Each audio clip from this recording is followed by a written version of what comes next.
Students, आज हम हिंदी व्याकरण के पाठ 4 शब्द विचार का अध्ययन करेंगे। जैसा कि हम जानते हैं कि मनुष्य को अपने मन के भाव अथवा विचार प्रकट करने के लिए भाषा की आवश्यकता होती है और भाषा किससे बनती है? वाक्यों से। वाक्य किससे बनते हैं? शब्दों से। तो हम सबसे पहले इसमें शब्द विचार में क्या सीखेंगे? शब्द बनाना, जो आपको आता है, लेकिन इसकी परिभाषा आप समझें और याद करें। एक या एक से अधिक वर्णों से बने सार्थक ध्वनि समूह को शब्द कहते हैं। ठीक, एक से अधिक वर्ण, जैसे वर्ण क्या हुए? वर्णमाला जो आप बचपन से याद करते आ रहे क्लास 1 से, अ आ इ ई उ ऊ। ठीक, वर्णों से जैसे म धन न। ठीक, ये 2 अलग अलग वर्ण है, लेकिन जब हमने इसको एक साथ मिलाया तो क्या बन गया? मन। मन सुनते ही आपको समझ में आता है दिल। ठीक, इसका एक सार्थक अर्थ है। यहाँ जो सार्थक ध्वनि का मतलब है, जो शब्द हम बना रहे हैं वर्णों को मिलाकर, उसका एक निश्चित अर्थ आना चाहिए, जो आप सुनते ही, आपको लिखते ही ध्यान आ जाए कि हाँ, ये इस चीज के बारे में कहा जा रहा है। जैसे ब धन अ धन द धन अ धन ल धन अ, ये क्या बना? बादल, जिसको सुनते ही आपकी समझ में आएगा कि बादल का मतलब जो आकाश में हमें सफेद बादल दिखाई दे रहे हैं, काले बादल दिखाई दे रहे हैं, एक निश्चित चीज का सार्थक अर्थ। ठीक, तो एक या एक से अधिक वर्णों से बने सार्थक ध्वनि समूह को शब्द कहते हैं। सार्थक माने जिसका कोई निश्चित अर्थ हो, है ना? ऐसा नहीं कि वो शब्द निरर्थक हो, उसका कोई भी अर्थ ना निकल रहा हो। ठीक, तो एक या एक से अधिक वर्णों से बने सार्थक ध्वनि समूह को शब्द कहते हैं। जैसे आपको पता है, एक के बाद जब एक और जुड़ जाता है तो वो क्या बन जाता है? समूह या दल। ठीक है, तो उसी को कहा गया है, एक से अधिक वर्णों से बने सार्थक ध्वनि को वर्ण शब्द कहते हैं। ठीक, अब ये शब्द हो गए। अब पद क्या है? जो हम एक एक शब्द बनाए हैं, इन्हीं शब्दों को जब हम वाक्य में प्रयोग किया जाता है तब वे पद कहलाते हैं, तब वे शब्द नहीं कहलाते। तब वे क्या कहलाते हैं? पद कहलाते। जैसे ये है, राम है जाता। अब ये शब्द हैं, लेकिन ये पद कब बनेंगे? जब हम ये करेंगे, राम जाता है, यानी वाक्य का भी बिल्कुल सही अर्थ निकलना चाहिए, अर्थपूर्ण वाक्य। जब तक ये अकेला है, बादल है, मन है,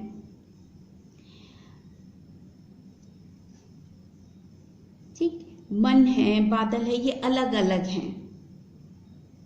ठीक, अलग अलग हैं, तब तक ये क्या है? ये शब्द हैं। जब हम एक वाक्य बना दें, मेरा मन बादल को देखने का कर रहा है, या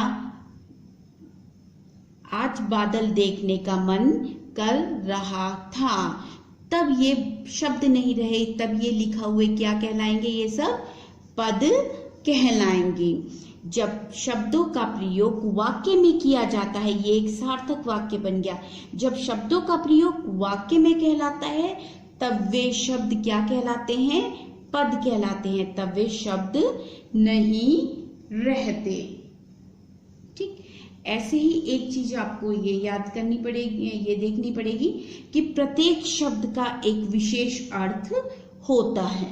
ठीक, शब्द बनाते समय आपको हमेशा ध्यान रखना पड़ेगा, हर शब्द का विशेष अर्थ होता है, जिनका अर्थ नहीं होता वो निरर्थक शब्द होते हैं। ठीक, हर शब्द का प्रयुक्त होने वाला, जैसे जल है, पानी है, वारी है, ये पर्याय हैं जल के, पानी के पर्याय बोलेंगे पर्यायवाची में आप। लेकिन हर शब्द का प्रयुक्त होने का क्षेत्र अलग अलग होता है। आप पीने का पानी मांग रहे हैं, पूजा के लिए जल मांग रहे हैं। पूजा के लिए आप पानी नहीं मांगेंगे, आप पूजा के लिए जल मांगेंगे। तो यही है कि हर शब्द मतलब एक ही है, अर्थ एक ही है इनका, जल पानी वारी का, लेकिन हर वाक्य में प्रयुक्त होने वाला शब्द अलग होगा अर्थ के अनुसार। ठीक, आइए अब आप देखते हैं शब्दों का वर्गीकरण, कि शब्दों का वर्गीकरण किस प्रकार किया गया है। शब्दों को 4 भागों में बांटा गया है। स्रोत या उत्पत्ति के आधार पर कि शब्दों का जन्म किस प्रकार हुआ। रचना के आधार पर, अब वो शब्दों की रचना की गई है, किस आधार पर उनकी रचना हुई है। प्रयोगों के आधार पर और अर्थ के आधार पर। पहले आपने पढ़ा शब्द किसे कहते हैं, एक या एक से अधिक वर्णों से बने सार्थक ध्वनि समूह को शब्द कहते हैं। पद किसे कहते हैं, जब शब्दों का प्रयोग वाक्य में किया जाता है तब वे पद कहलाते हैं। ये दोनों चीजें आपको याद करनी है। शब्दों का वर्गीकरण कितने प्रकार से हुआ है। शब्दों के वर्गीकरण को कितने भागों में बांटा गया, 4। पहला स्रोत, कि वो कहां से आए हैं, कि उनकी उत्पत्ति, उनका जन्म कहां से हुआ है, स्रोत या उत्पत्ति के आधार पर।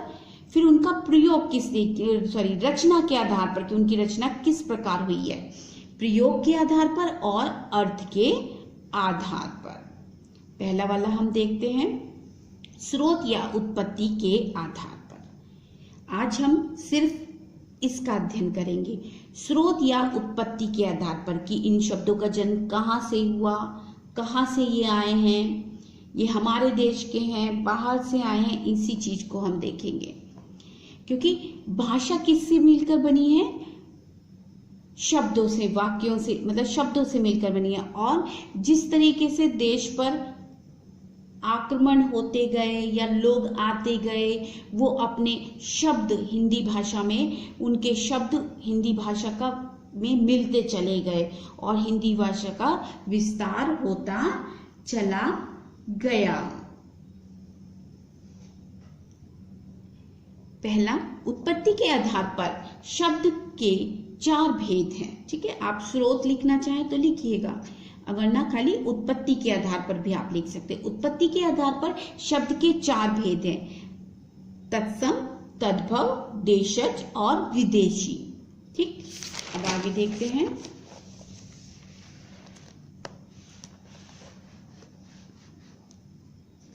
देखिए, तत्सम शब्द, मैंने आपको कितनी बार मतलब कहा है कि तत् माने उसके। ठीक, अगर इसका संधि विच्छेद हम करेंगे, तत्का अर्थ उसके, सम माने समान, यानी वे शब्द जो उसी के समान हो। ठीक, अब आगे आपको पता चलेगा इसके बारे में। यानी वे शब्द, हम जानते हैं कि हमारी हिंदी भाषा का जन्म संस्कृत से हुआ। अगर उसकी जननी माना जाए, हिंदी भाषा की माता कौन है या जननी कौन है, जननी माँ को कहते हैं, तो वो संस्कृत है। तत्सम यानी तत् माने उसके, सम माने समान, किसके समान, जो संस्कृत भाषा के, यानी वे शब्द जो संस्कृत भाषा से हिंदी भाषा में बिना किसी बदलाव के प्रयोग किए जाते हैं। ये वो शब्द हैं जो संस्कृत में भी प्रयोग किए जाते हैं और हिंदी भाषा में प्रयोग किए जाते हैं। इसमें किसी बदलाव के, बिना बदलाव के, कोई भी बदलाव नहीं आया, उन्हें तत्सम शब्द कहते हैं। वे तत्सम शब्द कहलाते हैं। जैसे जिह्वा, जीभ के लिए, क्षेत्र, कार्य, रात, मरकट, असुर, पुष्प, नील, कदली, गण, मुद्रा। जब आप कोई कहानी पढ़ेंगे आपको इन शब्दों में से कोई ना कोई शब्द वहां जरूर मिलेगा। तो वो शब्द क्या है, तत्सम शब्द है, यानी संस्कृत भाषा के वो शब्द जो हिंदी भाषा में बिना किसी बदलाव के प्रयोग किए जाते हैं। आप ये भी लिख सकते हैं, जिनका, वे संस्कृत शब्द जिनका प्रयोग हिंदी भाषा में ज्यों का त्यों किया जाता है, वे तत्सम शब्द कहलाते हैं। इनमें कोई बदलाव नहीं हुआ है। ठीक है, अब आपकी समझ में आए। तत्सम माने वह संस्कृत के शब्द जो हिंदी भाषा में बिना बदलाव के प्रयोग किए जाते हैं, वे तत्सम शब्द होते हैं। जैसे पुष्प है, नीर है, मयूर है। ठीक, आगे देखते हैं। दूसरा टॉपिक है, दूसरा भेद है तद्भव शब्द। तद्भव का अर्थ है उससे उत्पन्न, यानी संस्कृत से उत्पन्न। तत्सम का अर्थ था उसके समान, यानी संस्कृत के समान, ज्यों के त्यों उन शब्दों को हिंदी भाषा में प्रयुक्त किया गया। तद्भव माने उससे उत्पन्न, अर्थात संस्कृत से उत्पन्न। संस्कृत के शब्द जब अपने बदले हुए रूप में हिंदी भाषा में प्रयोग किए जाते हैं तो वे तद्भव शब्द कहलाते हैं। तद्भव यानी उससे उत्पन्न, भव माने उत्पन्न होना।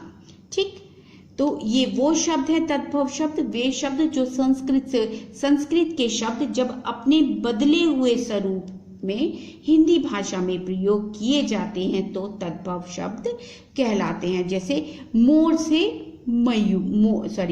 मयूर से मोर, शकरा से शक्कर, सर्प से सांप, कर्ण से कान, घृत से घी, सप्त से सात, जो हिंदी का नंबर 7 हम पढ़ते हैं, संस्कृत में उसे सप्त बोला जाता है। ठीक, अब आगे देखते हैं देशज शब्द। ये देशज शब्द जैसे नाम से ही स्पष्ट हो रहा है, देश यानी अपने ही देश के शब्द। देशज शब्द वे शब्द कहलाते हैं जिनका स्रोत संस्कृत नहीं है, जो संस्कृत से उत्पन्न नहीं हुए, ना संस्कृत से आए हैं, तथा जो भारत की जनजातियों या ग्रामीण क्षेत्रों की बोली से लिए गए हैं। ये देशज शब्द उन शब्दों को कहा जाता है जो भारत की जनजातियों और ग्रामीण क्षेत्रों यानी गांव के जो इलाके हैं वहां पर बोलियां जो बोली जाती हैं उनसे ये हिंदी भाषा में आए हैं। जनजातियों की जगह आप प्रादेशिक भी लिख सकते हैं, यानी अलग अलग प्रदेश में बोले जाने वाले, अलग अलग प्रदेशों में गांव में बोले जाने वाली बोलियों से ये शब्द निकलकर हिंदी भाषा में आए हैं, इसलिए इन्हें देशज शब्द कहते हैं। देशज शब्द वे शब्द कहलाते हैं जिनका स्रोत संस्कृत नहीं है तथा जो भारत की जनजातियों या ग्रामीण क्षेत्रों की बोलियों से लिए गए हैं, जैसे झाड़ू, पगड़ी, लोटा, पेट, जूता, धोती, रोटी इत्यादि या आदि। ठीक, विदेशी शब्द। विदेशी शब्द देखें, विदेशी शब्द यानी जो फॉरेन कंट्री से आए हैं, आप बोल सकते हैं ना। तो विदेशी शब्द जो बाहर से आए हैं, जो हमारे देश के नहीं हैं, जो शब्द विदेशियों के संपर्क में आने के कारण विदेशी भाषाओं से हिंदी भाषा में आए हैं, जैसे ब्रिटिश आए, पोर्टुगीज आए, अरबी हुए, फ्रांसीसी आए, फ्रांस के लोग आए, तुर्की आए। तो ये जैसे भी लोग आते गए और भारत में रहते गए, वो अपने शब्दकोश के कुछ शब्द यहीं छोड़कर चले गए। और हिंदी इतनी विस्तृत भाषा है कि इसमें वो नए शब्दों को लेती चली गई और पुराने शब्द कुछ हटाती चली गई। आगे देखें, जो शब्द विदेशियों के संपर्क में आने के कारण विदेशी भाषाओं से हिंदी भाषाओं में आए, वे विदेशी शब्द कहलाते हैं। जैसे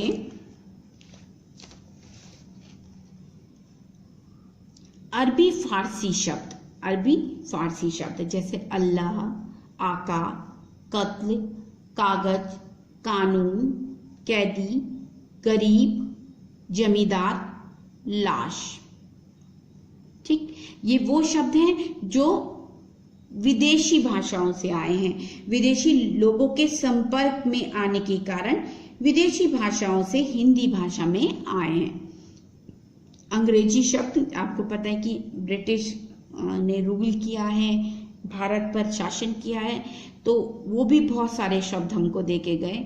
अफसर, college, court, curfew, telephone, doctor, diary, motor, team, cinema, school, nurse, ticket, desk, party, minister, taxi, copy, gas और इंजन। ये वो शब्द हैं जो अंग्रेज लोग हमें देके गए, विदेशी लोगों ने हमें दिए, इंग्लिश के शब्द, अंग्रेजी भाषा के शब्द। आगे देखिए, तुर्की और पुर्तगाली शब्द जैसे कमरा है, कुर्ता, कैंची, कमीज, खंजर, फीता, गोदाम, पादरी, संतरा, साबुन, गमला, काजू, तौलिया। ठीक, हम शब्द ये आपको कोई भी कहानी पढ़ें, आपको जरूर ये आपको देखने के लिए ये शब्द जरूर मिलेंगे। फारसी शब्द, कारतूस, अंग्रेज, कूपन। जापानी शब्द जैसे रिक्शा।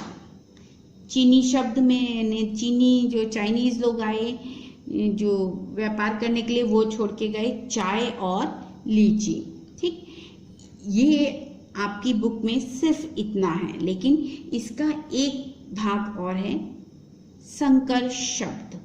ठीक है, इसी में तत्सम शब्द, तद्भव शब्द, देशज शब्द, विदेशी शब्द, ये आपके 4 हैं।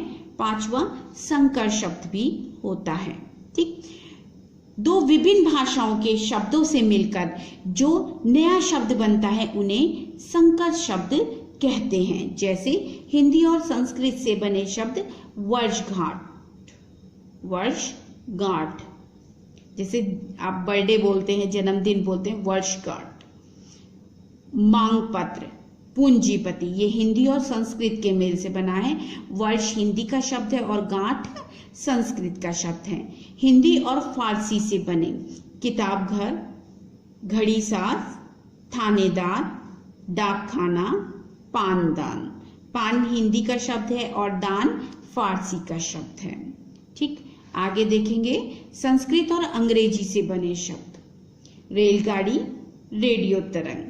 हिंदी और अंग्रेजी के शब्द जो दोनों भाषाओं के मेल से बने, टिकट घर, रेलगाड़ी, माल गोदाम। फारसी और अंग्रेजी के शब्द जैसे अफसर, शाहीन। ये आपके एग्जाम में नहीं आएगा, लेकिन आपको इसका ज्ञान होना चाहिए कि 2 विभिन्न भाषाओं से भी शब्दों से मिलकर एक नए शब्द का निर्माण हुआ है, जिसे संकर शब्द कहते हैं। 2 अलग अलग भाषाओं से, अभी तो हम पढ़ रहे हैं जो एक ही भाषाओं से आए हुए शब्द हैं, लेकिन 2 अलग अलग भाषाओं से बने शब्द संकर शब्द कहलाते हैं। हमने क्या क्या आज पढ़ा?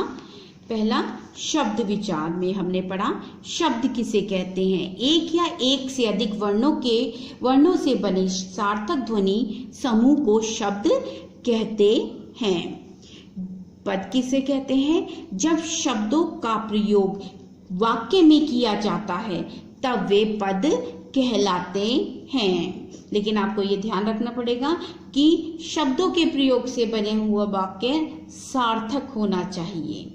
दूसरा, आगे हमने पढ़ा शब्दों का वर्गीकरण। शब्दों को 4 भागों में बांटा गया है, स्रोत या उत्पत्ति के आधार पर, रचना के आधार पर, प्रयोग के आधार पर और अर्थ के आधार पर।